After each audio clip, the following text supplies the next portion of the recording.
Hello everyone, ये video है computer के एमसीक्यूज का, जो कि आपके आने वाले सभी एग्जाम्स जिनमें कंप्यूटर सब्जेक्ट के रूप में आ रहा है उनमें हेल्पफुल रहने वाले हैं। तो लेट्स स्टार्ट। और प्लीज़ एक रिक्वेस्ट है कि इस चैनल को सब्सक्राइब कीजिए, लाइक कीजिए और शेयर कीजिए ताकि हम भी आगे बढ़ सकें। तो हम शुरू करते हैं टाइम ख़राब नहीं करते हुए। देखिए, फर्स्ट क्वेश्चन है हमारा, एमएस पावर पॉइंट को रन डायलॉग बॉक्स से ओपन करने के लिए प्रयुक्त कमांड क्या है। जैसे हमें एमएस पावर पॉइंट को ओपन करना है, किससे? रन डायलॉग बॉक्स से। तो हम क्या कमांड लगाएंगे? तो क्या लगाएंगे हम? A option, power PNT, POWER, power PNT। ठीक है, देखिए इसकी व्याख्या देखते हैं। पावर पॉइंट को रन कमांड द्वारा खोलना है तो विंडो+R से रन बॉक्स ओपन करके, जब जहाँ हमारे कंप्यूटर की जो स्क्रीन है ओपन हो गई है एक बार, है ना, कंप्यूटर ऑन हो गया, तो हम विंडो+R दबाएंगे, उससे हमारा रन डायलॉग बॉक्स आएगा।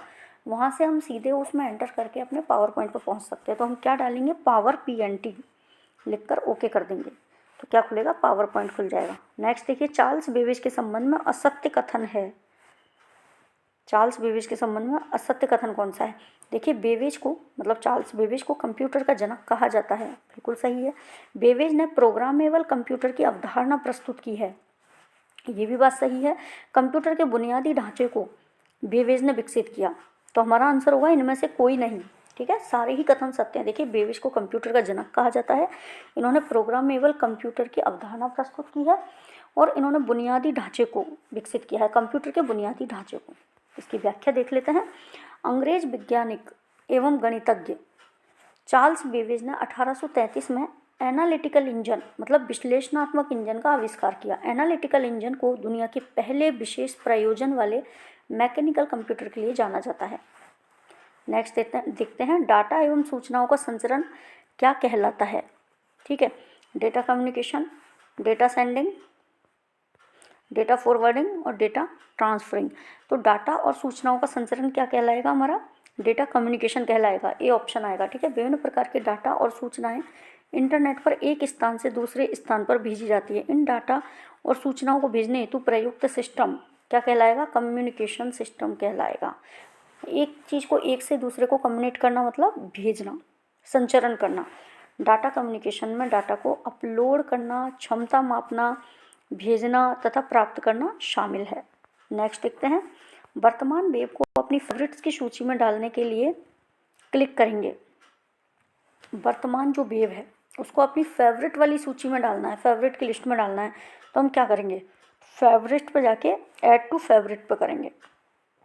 ठीक है, देखिए इसमें व्याख्या, बुकमार्क, इसमें यूजर ऐसे वेब पते सेव कर लेता है जिन्हें वो बार बार एक्सेस करता है ताकि उन्हें उनकी आवश्यकता पड़ने पर एक्सेस किया जा सके। ठीक है, देखते हैं हिस्ट्री क्या होती है। देखिए, ये जो व्याख्याएं बताइए ना, ध्यान देना, कंफ्यूज मत होना। जैसे ये फेवरेट है, ऐड टू फेवरेट है, फेवरेट ऐड टू फेवरेट है, उपरोक्त सभी। ठीक है, तो हमने पहले इसका आंसर देखा है, वर्तमान वेब को अपनी फेवरेट की सूची में डालने के लिए किस पर क्लिक करेंगे? फेवरेट में जाके ऐड टू फेवरेट पर। अब हमें देखना है बुकमार्क क्या होता है, हिस्ट्री क्या होती है और ऐड टू फेवरेट क्या होता है। तो देखिए, बुकमार्क क्या होता है, इसमें यूजर वेब पते सेव कर लेता है और उन्हें, जिनको कि वो बार बार एक्सेस करता है ताकि उन्हें उनकी आवश्यकता पड़ने पर एक्सेस किया जा सके। हिस्ट्री क्या होती है? किसी वेब ब्राउज़र में यूजर द्वारा हाल ही में देखी गई वेबसाइट एवं वेब पेजों की सूचना इसमें सेव रहती है। हमने कोई वेब पेज खोला, ठीक है, फिर हमने 1 घंटे बाद दोबारा हम उस पेज पे जाना है, तो हम हिस्ट्री में जा सकते हैं, डायरेक्ट हिस्ट्री में देख सकते हैं हमने आज क्या क्या वर्क किया है, तो वो सारी सूचना उसमें सेव हो जाती है। ऐड टू फेवरेट, देखिए किसी वेब पेज को अपनी फेवरेट लिस्ट में ऐड करने हेतु ऐड टू फेवरेट का यूज किया जाता है। कोई भी हमने वेब पेज खोला, ठीक है, कोई साइट खोली, उसका वेब पेज है, उस पर जो इन्फॉर्मेशन हमें पसंद आई, हम दोबारा मान लो कोई जीके का चैनल, जीके की वेबसाइट हमने खोली है, उस पर जीके का कंटेंट हमें अच्छा लगा, हम चाहते हैं कि दोबारा यहीं से पढ़ें या यही टेस्ट सीरीज हम दें, तो हम क्या करेंगे? ऐड टू फेवरेट में चले जाएंगे और वहाँ पर उसको ऐड कर लेंगे। ठीक है, नेक्स्ट देखते हैं, MS वर्ड 2010 में जब टेक्स्ट का चयन किया जाता है तो स्वतः क्या दिखाई देता है? ठीक है, क्या कह रहे हैं कि MS वर्ड 2010 में जब हम टेक्स्ट का चयन करते हैं तो हमें स्वतः ही क्या दिखाई देगा? देखिए, task bar, mini tool bar, main tool bar या स्टेटस बार। तो जब हम टेक्स्ट का चयन करेंगे ना,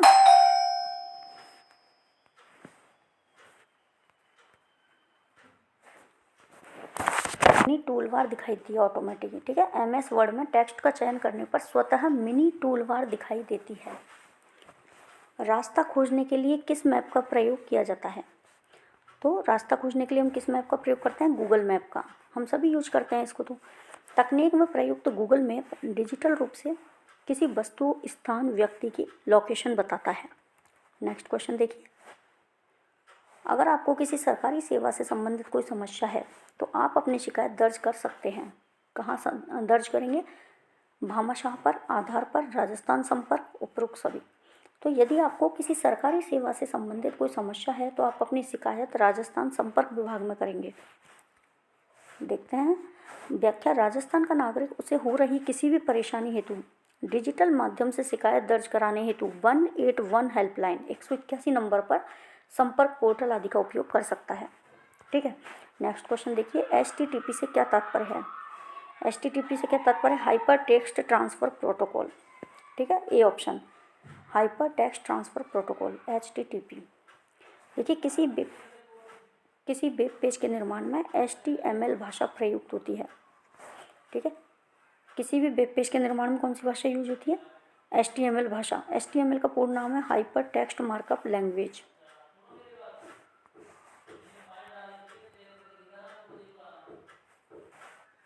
HTTP एक प्रोटोकॉल है जो किसी वेब पेज पर डेटा ट्रांसफ़र करने हेतु प्रयुक्त होता है। क्या है? HTTP एक प्रोटोकॉल है जो कि वेब पेज पर डेटा का ट्रांसफ़र करने के लिए प्रयुक्त होता है। क्या नाम है? देखिए HTTP का, हाइपर टेक्स्ट ट्रांसफ़र प्रोटोकॉल।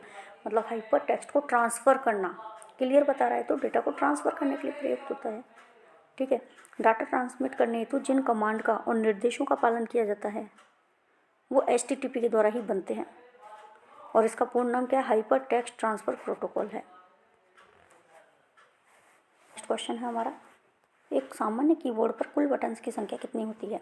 तो एक सामान्य कीबोर्ड पर कुल बटन्स की संख्या होती है 104। आंसर होगा हमारा डी ऑप्शन। देखिए इसकी व्याख्या, प्रत्येक कीबोर्ड में मतलब कुंजी मतलब वही बटन या कीज, प्रत्येक कीबोर्ड में कुंजियों की संख्या भिन्न भिन्न हो सकती है। एक सामान्य कीबोर्ड में 104 बटन होते हैं, ठीक है। वर्तमान में 108 कुंजी वाले कीबोर्ड भी प्रयुक्त होते हैं। मतलब एक नॉर्मल कीबोर्ड में जो टोटल कीज होती है वो होती है 104 और वर्तमान में 108 कुंजी वाले भी मतलब कीज वाले भी कीबोर्ड प्रयुक्त होते हैं। नेक्स्ट क्वेश्चन आपका, कैसे आप एक पूरे कॉलम का चयन करते हैं? मतलब पूरे कॉलम को आपको एक साथ चयन करना है तो आप कैसे करेंगे? तो कॉलम के टॉप पर आप क्लिक कर दो तो आपका पूरा कॉलम का चयन हो जाएगा। कॉलम के शीट्स पर क्लिक करेंगे, ठीक है। व्याख्या देखते हैं, किसी भी सेल को एडिट करने हेतु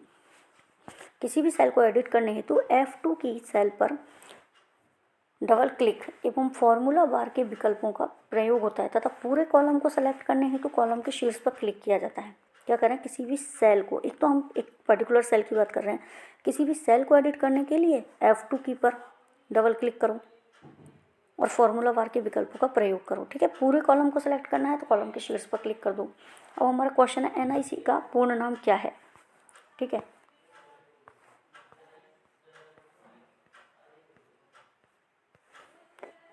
NIC का पूरा नाम क्या है? National informatics centre. सरकार का तकनीकी विकास में सहयोग करती है, ठीक है। केंद्र सरकार का सहयोग करती है तकनीकी विकास में NIC, और इसका पूर्ण नाम क्या है? नेशनल इंफॉर्मेटिक्स सेंटर, ठीक है। तो NIC की फुल फॉर्म क्या हुई? National informatics centre. नेक्स्ट देखते हैं, पावर पॉइंट में फाइल टैब की न्यू कमांड के द्वारा क्या होता है? नई स्लाइड बनाई जाती है। जैसे पावर पॉइंट में साइड में आ रहा है फाइल में गए हम, इसमें हमने जाके न्यू पे क्लिक किया तो न्यू से एक नई स्लाइड आ जाएगी जिसमें हम अपना डेटा एंटर कर सकते हैं। तो पावर पॉइंट में फाइल टैब के अंदर जो न्यू कमांड आ रही है उससे क्या होगा? नई स्लाइड बनाई जाती है। व्याख्या देखिए, MS पावर पॉइंट में नई स्लाइड पुरानी प्रेजेंटेशन, खाली प्रेजेंटेशन या डिजाइन टेम्पलेट से बनाई जाती है, ठीक है। मतलब कोई भी नई स्लाइड बनाई जाती है वो पुराने प्रेजेंटेशन से, खाली प्रेजेंटेशन से या डिजाइन टेम्पलेट से बनाई जाती है। इस हेतु फाइल टैब का न्यू कमांड प्रयुक्त होता है। नेक्स्ट क्वेश्चन देखते हैं, जरूरी फाइलों को जानबूझकर या गलती से डिलीट होने से बचाने के लिए क्या चीज़ होती है? ज़रूरी फाइलों को जानबूझकर डिलीट कर देते हैं कई बार या गलती से डिलीट कर देते हैं, तो उसके लिए क्या होता है? हिडन का ऑप्शन होता है, ठीक है। हिडन देखते हैं इसकी व्याख्या, कंप्यूटर में सेव फाइलों को कंप्यूटर में सेव फाइलों को गलती से डिलीट होने से बचाने के लिए, गलती से वो डिलीट ना हो जाए तो गलती से डिलीट होने से बचाने के लिए हिडन कर देते हैं। इससे आपकी फ़ाइल सिस्टम में मौजूद रहेगी लेकिन दिखेगी नहीं, हाइड हो जाती है आपके सिस्टम में वह, ठीक है। वह मौजूद तो होती है लेकिन दिखती नहीं है। अब देखिए MS एक्सेल की वर्कशीट में सेल को मर्ज एंड सेंटर करने हेतु प्रयुक्त कमांड टैब में होता है, ठीक है। मर्ज एंड सेंटर का यूज करना है, ठीक है। सेल को मर्ज एंड सेंटर करने हेतु प्रयुक्त कमांड टैब कौन सा है, तो होम टैब है, ठीक है। व्याख्या देखते हैं इसकी। MS एक्सेल के होम टैब में अलाइनमेंट ग्रुप में मर्ज एंड सेंटर विकल्प होता है। नेक्स्ट देखो, किसी वेबसाइट के URL में HTTP क्या होता है, क्या होता है HTTP?